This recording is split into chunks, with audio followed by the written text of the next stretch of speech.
We have got time for questions, and as a chair, I get to ask the first couple anyway. And the first one that I've got is really for Tim. And now you talked about energy strategy, and you kind of went over it, and I saw some people nodding, and others weren't sure. What do you mean by energy strategy? I think that was really around the purchase or sale of your energy. Probably an easy one of the easier stories to tell might be around an AD plant that's selling electricity, and say, well, there's this sometimes big concern, should we be selling that for a nice fixed price, give us that income certainty, we know exactly where we're going to be. But certainty costs. It's an insurance policy, isn't it? You always have to pay for insurance policies, so the question can be, well, what is that costing you? What is the risk of not going fixed? Going flexible, if you like. I wish I was more flexible than I am at the moment. I had a dodgy back the other week, but it's a very bespoke, a very individual sort of decision and conversation. But a lot of AD plants we talk to, we kind of go, well, you're generating a kilowatt of electricity, you might be getting 10 pence fit. Alongside that, you're getting a kilowatt of heat that's worth maybe 6 pence RHI. I've got 16p in the bag. I might get a penny of what they call embedded benefits, 17p. And the last bit's the electric, that's maybe 6-7p. So 6 or 7 pence exposure out of a total, oh my mental arithmetic's terrible, 23p I think, something like that. And a big move on that might be 1 or 2 pence maybe, well 2 pence out of 20 odd pence isn't necessarily the end of the world that we thought it was before we've gone through that exercise. I suppose I've gone through that quite quick, but it's about thinking about what is your true exposure to the energy markets. Do you have a natural hedge? If the price of electric goes down because gas has gone down, because oil has gone down, have your input costs gone down, in which case the bottom line result hasn't really moved so much. Think about that holistic piece. Don't get necessarily fixated on a fix, because fix is cost. And we need to be aware of what that cost is and whether you can manage that. Have we got to invest in more wind turbines or solar panels? I suppose as a country, and we talk about the CO2 targets and all that kind of thing, then ultimately, yes, we by some means we need to increase renewable capacity further. I think for you as an individual, I suppose it's only something that you can sit back and reflect on yourself. I mean, generally, yeah, you might have been. What did you invest in? What did you invest in? Solar panels. Solar panels. Yeah, you probably looked at that and went, is this going to work or not? And we're not going to put the house on it. Maybe you did, but you went as far as you were comfortable going at the time. And if the feed-in tariffs, well, they have waned now and gone away, maybe you have missed an opportunity. That's just how it goes sometimes, isn't it? But I mean, yes, looking back, I'm sure most people that are putting solar panels would wish they'd put more in, because in the main they've been successful and they have given. Yeah, and so yes, hindsight's wonderful, isn't it? I think most people would have put more in, off the back of what was generally good experience. To be honest, it's quite depressing, I find it, because there doesn't seem that much positivity. We're trying to make positivity out of something that doesn't seem very positive, because the government seems to have kiboshed it. And also, we had in the conference earlier, food and everything like that. We all do a great job as farmers with food. Why aren't we pushing the energy more with the government? To me, maybe I'm wrong, but the NFU, why aren't we making renewables a bigger thing, a bigger opportunity, where food, Brexit, very risky. Why can't we supply the power? Why is all the money going to other industries? Like I say, like the nuclear industry, which is getting ridiculous amounts of money, gives no benefit to farmers, just gives risks, health risks, risk to contamination, everything like that. Why is the money not coming into farming and renewables? We could deliver the energy for the country. Why is this not happening?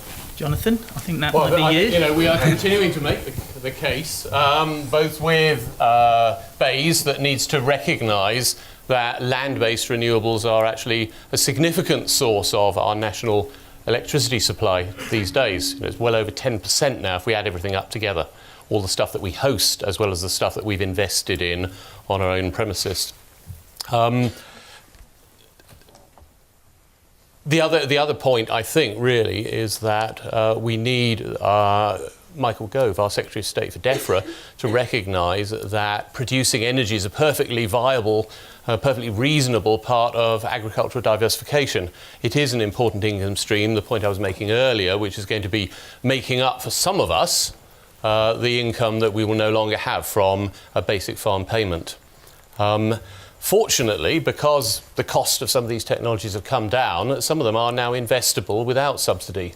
And it is more a question now of whether the Treasury is offering investment allowances, or whether the government is prepared to step up to the mark and say, well, we'll offer a route to market, we're not going to offer money, but we will offer some kind of underwritten guarantee. We have the Chief Executive of the Renewable Energy Association here, Nina Skorupska, in the front row, and I don't know whether you would like to comment on that any further, Nina, but this idea that the role of government probably now is to simply provide a route to market so that a lot of small and medium-sized enterprises like farms can actually invest further.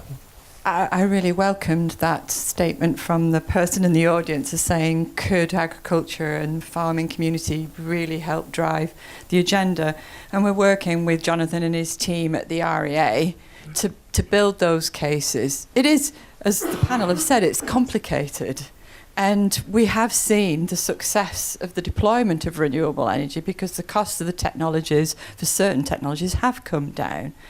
So on one hand, I'm sympathetic to the government, believe it or not, where they don't want to be paying for something that is now cost effective, because I jump up and down and some other people jump up and down and say the cheapest electricity is now green electricity. And I challenge your thought about everything's going to nuclear, because obviously I challenge that everything should go to nuclear too. But you did hear the Secretary of State, Greg Clark, in his one, when he stood up, when he said those immortal words, the cheapest power is now green power. And also, he said that the government would not back Horizon, the project in Anglesey, because it was too expensive. It had to be close to £75 a megawatt hour, which is for a contract for difference for a power project going forward many years. So they're getting it, but what we're not seeing is then the supportive tax regimes, the regulation, the enabling for us to move from a subsidy-only support approach to an enabling approach for more renewables to be deployed. I think the exciting thing for yourselves as well, if I may add, is around the challenge for heat and for transport. And then the other thing that maybe wasn't shared here is the pull from other sectors now for renewable power. So we're in a hiatus at the moment, but there are huge corporate companies who are demanding that 100% of their power for their businesses comes from renewables. There's this group called the RE100, and they are now declaring that by 2020, 2025, 2030, everything that they want to do must come from renewable power, not nuclear, but renewable power. So we're in this period of time of trying to match up the right market conditions, the routes, and making those transactions easy. I would advise you keep doing your homework with your colleagues here and be ready with the right advice of what's the next steps that should be done. And deploy more. Over here. Just links in what your man said at the back there. Given our water supply security and flood mitigation and water quality, three big keys in public money for public goods, there's an opportunity, particularly in the uplands, for the NFU to take it forward a bit, grab a hold of the agenda, keep it off the NGOs, because we might as well all wrap up if they're in charge, and get a hold of some hydroelectric, which is hardly referred to it in that. There's enormous capacity in the fells for clicking on all of them three things and getting a hold of it before anybody else does. We need to push that, especially in the hills. It's a challenge to you lads to take it forward, really. We got water galore. I know you haven't a lot of the rest of the country. Thank you, duly noted. Any other questions? It's all well and good saying about renewables, but you've got to have the infrastructure. And most of the Western Power down my way have done sod all in the last 30 years on their cables. You have to pay a small fortune to get connected, which is why it stopped me doing, well, I would do all my barns, and I can't do it because I can't afford it. And with the fits falling off, I'm stuffed. So, you've got to do something on that front. Again, it's all heading towards policy at the moment, Jonathan. So, I think I'd like to echo what you say, and I think coming back to this, renewables is cast in a negative light.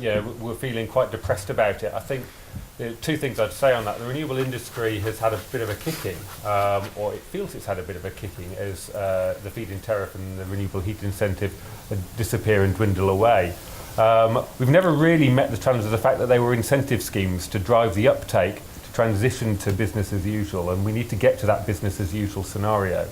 And that's where the challenge and the positivity should be in this, is to think more laterally about what we do with our energy and move it to our local users, rather than considerably dumping it onto the grid as the only way of getting rid of our energy, because we don't have the infrastructure to do it. But the trouble is, you can't do that because most of the farms down in my part of the world are single phase. You've got to have 3-phase to export it. You can't do that because it's costing you. I mean, we were quoted 120,000 for 5 power lines, 5 power poles to be put on to take it to an export point. Yes, and it just killed you the won't scheme. be an isolated example. No. I think that's commonplace in a lot of rural areas, and it comes back to your upland and using hydroelectric. If we can't get that electric away, then it's no good making it. And we can store all we like, but we need to get it away and get it to other users or use it locally. I absolutely feel that as a challenge for us moving forward. and again, on the top left. Thank you. I just had a quick question, really. I mean, the clean air strategies and other strategies that are going to come forward, are they going to impact biomass energy production at all in the future? It was just an interesting thought I had while I sat here, that was all. Well, it could be. With there are obvious introductions recently, including the Medium Combustion Plant Directive, which, you know, it's all about emissions, and if you're that's going to gradually cascade down to things like new biomass installations, which I think have to comply with it now.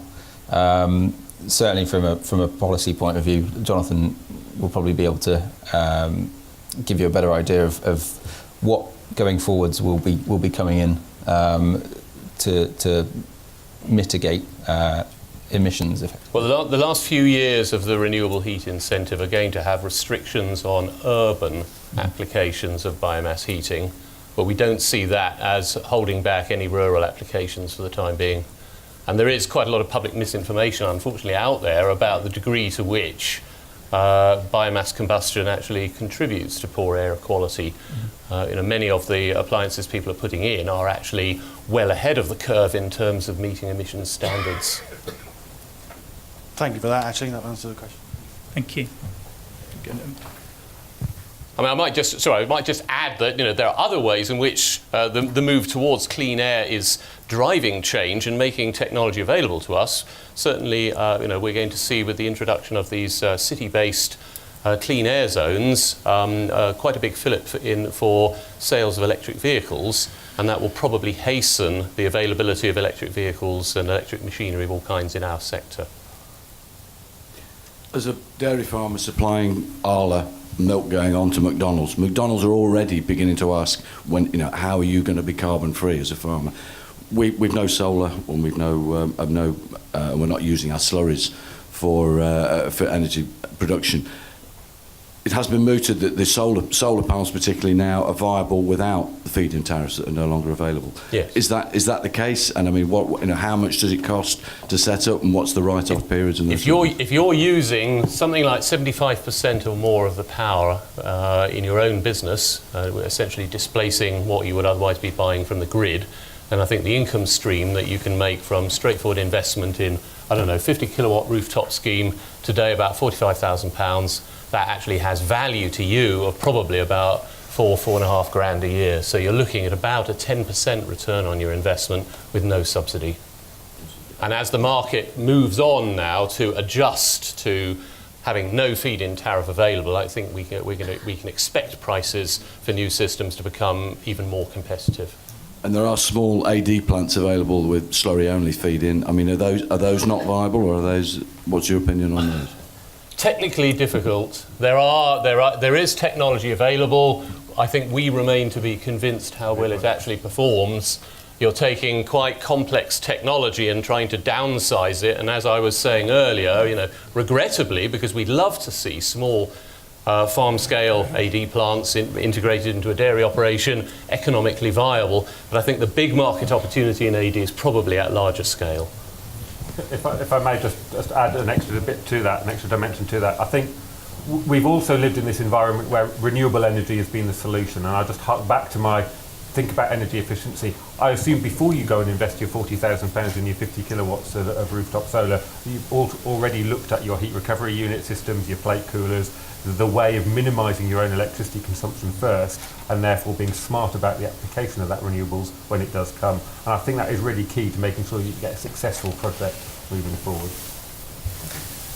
Questions? Gentleman on the right. I think I'm fairly lucky in that I've actually got a connection, and we've actually got gas on the farm as well.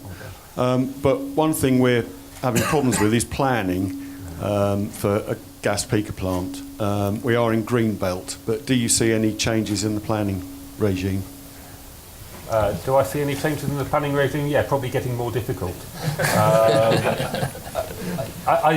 We don't get involved in planning, and it's one thing that we've tried to stay away from quite deliberately over the last years, because it is quite a difficult area and requires some specialist knowledge of the planning laws and so on, and what happens in the local area to get through. But no, I don't see an easing up of planning. I see more restrictions on the planning. You go back to clean air strategy, I see more restriction, more concern over what is going to be done at a local level that could put barriers in your way. But don't let that stop you applying, I think is... And Tim, there's... support for planning is indeed part of our NFU membership offer. We can put members in touch with planning professionals to help individual applications get through, at the same time as lobbying government to just see that planning policy needs to be updated, because we're seeing more and more new technologies deployed in the countryside. If we're going to have a new agricultural policy that supports productivity, then the system has really got to be fit for purpose for whatever it is: battery storage plants, agri-robotics, new kinds of dairy buildings, in order to accommodate new dairy technology. The answer is NFU call first if you're wondering about planning. Not NFU energy, very similar. And the next question. Is there a potential infrastructure problem looming with everybody going to electric cars? I'm sure we could trickle charge them overnight, but if you want to fast charge them, do we need thick cables, and do we have to rip up all the roads and lay down new infrastructure for this? Yes. Energy is a function of power and time. You want a lot of energy in a short time, you're going to have to up the power. And upping the power means upping the cable size, and the requirements are going to be greater than trickle charging or slow charging systems. So yes, there is going to be a problem in that, I'm sure. Rural areas are probably going to feel that more than any other areas, largely because the grid infrastructure simply isn't there. However, it could be an opportunity for diversification. If you're like this gentleman over there who happens to have a decent grid connection, and maybe that is a way of diversifying rather than exporting, being someone that can supply a local EV network maybe. But it may well be the case that large stationary storage batteries are part of the infrastructure that enables the charging of vehicles. The stationary batteries essentially providing a buffer in the electricity system. I don't think we've seen yet what the solutions are for EV charging, and also with the market moving to half-hourly time of use tariffs. There's lots of studies going on, and part of the industrial strategy that our colleagues shared with you that's going on, there's a 3-year big program looking at everybody prospering from the energy revolution, And there's whole loads of working groups, there's EV task force that are all coming together to talk about the infrastructure, interoperability, everything which would enable us to move towards an EV. The fear that all the lights are going to go out, though, I think is a little bit of a doom and gloom, because somebody, and maybe you, will see that there's a business opportunity in providing some local power supply grid reinforcement. I mean, we're just hearing of National Grid wanting to put 50 supercharging hubs along their transmission areas, and that's backed up with some new technology of static batteries as well. I don't think you've seen all the answers yet, but it is a fast and an interesting landscape to be involved in, and that's why the REA, we don't just look at renewable technologies, we look at how all of these things combine, because that's the solution we have to look for. Any other questions? You said at the start that electricity prices are dependent on gas. You also said we want to go to a zero or halve the amount of carbon in our electricity. Presumably gas is so great because you can switch it on and off. How far can we go to reduce the gas? And is that going to make renewables a more profitable thing to do? Because at the moment you implied that unless you're using your own electricity, it's not profitable to put more solar panels up. Ooh, right, where to start? Yeah, I mean, reducing the levels of CO2, I mean, we have the technology now, if you like. No, I think partly what you were touching on, and as I was thinking, batteries are in existence. You know, we could stick up a great heap of offshore wind turbines, produce oodles more electric, store it in a great heap of batteries, and turn off the gas, and use those batteries 3 times a year when it happens to be tea time and it's really cold. Technically, it's possible, but financially, it's barking mad. And it's just part of the evolution that we are having to go through as a country or a world, for that matter, as changing that balance, that value equation, as value or cost of electricity versus CO2, and we can. There are times when I will moan as well as anybody about the cost of carbon in certain carbon markets that we have to operate in, and how that's loading cost on certain industries and not others. The solutions are there; it can be done. It comes down to the economic viability.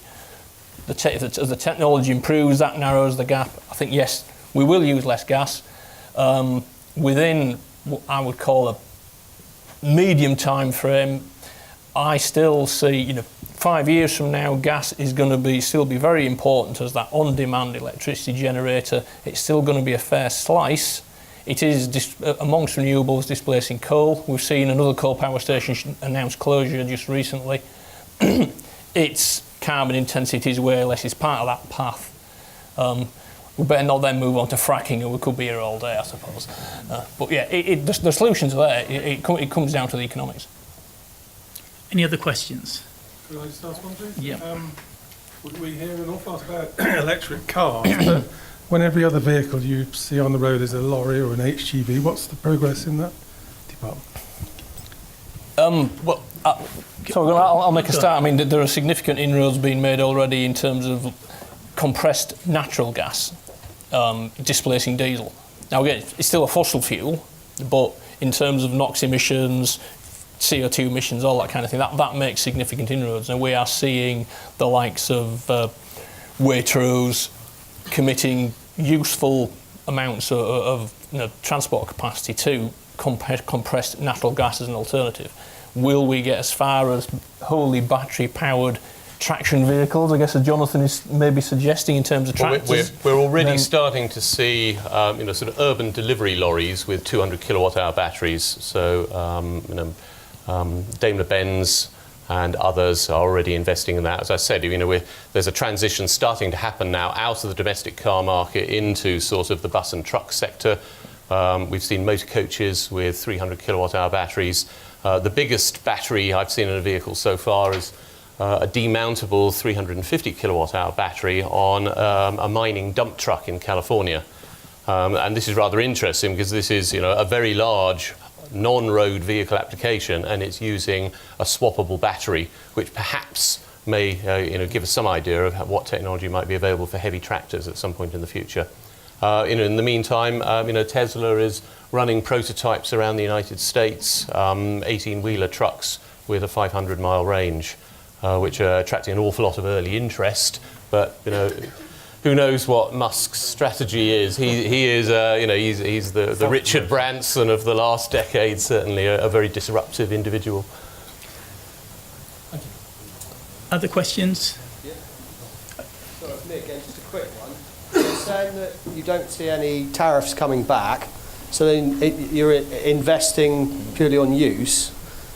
We've invested in solar, and then we were told there's complex sums as to how much you use, because we were scared off business rates. They tried to business rate, depending on how much you use yourself, how much you sell, and everything like that. So we were told be very wary of selling and everything like that, selling electric. I don't know the clarification on all that, really, on selling on. Yeah, I think that there's a lot of issues in that particular statement. I think, as Jonathan alluded to, we're moving away from maybe an incentive tariff-based uptake of renewables into other ways of not de-incentivising them through policy and taxation and other matters. I think your particular circumstances, the VOA deciding that they need to go and charge money on various different renewable projects. I think there's some literature on that online that we've written about, and we probably ought to pick that up offline. That total question. It's a further disincentive. When you hear that, you think you feel you're doing the right thing, you're investing in doing what the government asks you to do, then you get taxed on it, and you've got told before. Yeah, the direction of travel clearly hasn't been helpful, but there is actually sort of policy position, which is that business rating really should be regarded as a reasonable cost that you should pay if you're in the business of providing services to others.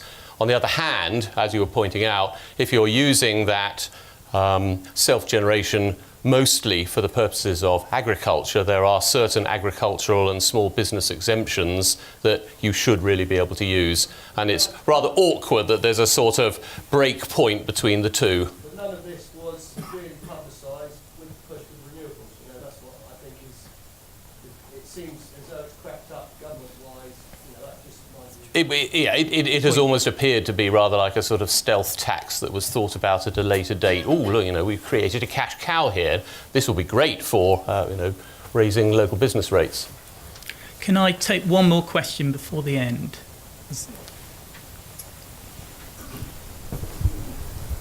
Last week we see Shell moving into the battery market to compete with Tesla and people like that. And many of us are not talking megawatts, we're talking more kilowatts. And is there a role for batteries, and how much they cost on a farm level for just balancing out production against usage? Certainly a role, not a role at a cost I think many of you would be prepared to pay at this moment in time. And I think that's where Tesla and their drive to push the prices down, and big players coming to the market, and all the research and development being put into that marketplace might pay off. I guess the other thing I'd say is that we seem to be hinging our strategy around lithium ion as the technology of choice. The disadvantage of that is that as you up the storage, you're also upping the power that it can deliver. And really sometimes we just want lots of storage at very low power, and maybe developments in flow battery type technology where you can have almost infinite amounts of storage, tanks of different types of storage medium at the same power level might just come back or come through as an approach to help you buffer that peak and trough in your own consumption. But lithium ion is where most of the action is at the moment, and these domestic systems from companies like Tesla and their competitors are probably still not far short of £1,000 a kilowatt hour of installed capacity. At the commercial level, again, there's a Tesla product. We took some farmers to see one a couple of years back called the Tesla Power Pack that comes in sort of 50 kilowatt hour blocks and is suitable for sort of a medium-sized enterprise. And by there, you're probably paying somewhere south of about £500 a kilowatt hour with all the fixed costs included. once we see those costs coming down to less than about £250 a kilowatt hour, I think the market's really going to take off in a big way, and it's going to be accessible at a whole range of scales. So, in the end, it's your decision, sir. You look at the prices today, talk to these guys about the direction that prices are going, and decide when you want to actually make that investment. Good, and thank you. I'd like to say thank you to everyone. I appreciate this session's never an easy one. It's quite warm in here, and I think you had a good lunch. So thanks for bearing with us. And I'd like to thank the panel for all their help.